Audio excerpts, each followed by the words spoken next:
Today I'm joined by Kaelynn Partlow with Project Hope Foundation. Kaelynn, to start, let's look at some of these sensory activities we have. Can you talk about what a sensory activity is and what we're looking at here?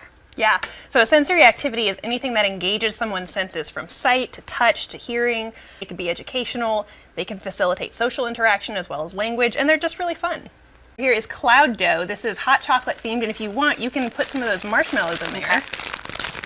It's made with cocoa powder. And just sprinkle them on? Yeah, you can sprinkle them on. You can stir it up. It's pretty messy, which is fun for a lot of kids. Yeah, I can see how it'd be fun for the kids. They love it when they get a chance to actually be messy, you know? Yeah, and they can eat that. It's safe to eat. It doesn't necessarily taste good, but it is edible. Kids can mold it in their hands. They can make different shapes out of it. Okay, up next we've got shaving cream. Just spray it. There we go.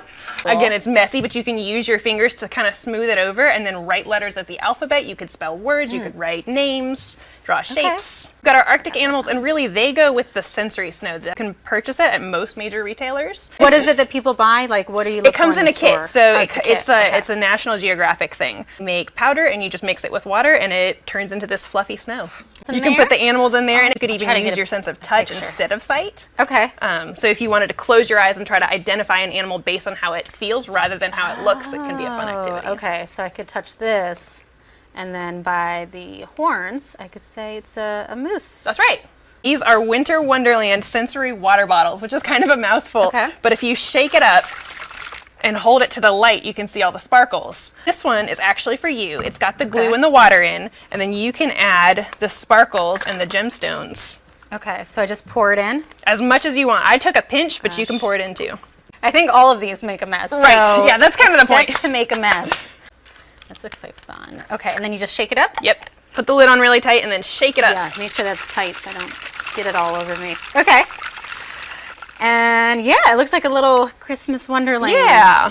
Maybe something you'd see in Frozen. Yeah, very visually stimulating. Yeah, that's very cool. And why are these helpful for kids? What exactly does it do? It can be helpful for downtime. So a lot of times kids will have downtime and maybe they don't have play skills, and this is just kind of accessible for everybody. Regardless of ability, you can facilitate play skills, social interaction, language development, all comes from these activities in a safe and controlled way.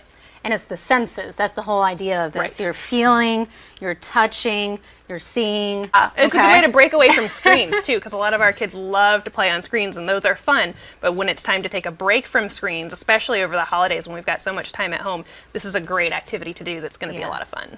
This is something a little different. Yeah, definitely. All right. Well, thank you so much, Kaelynn. Of course.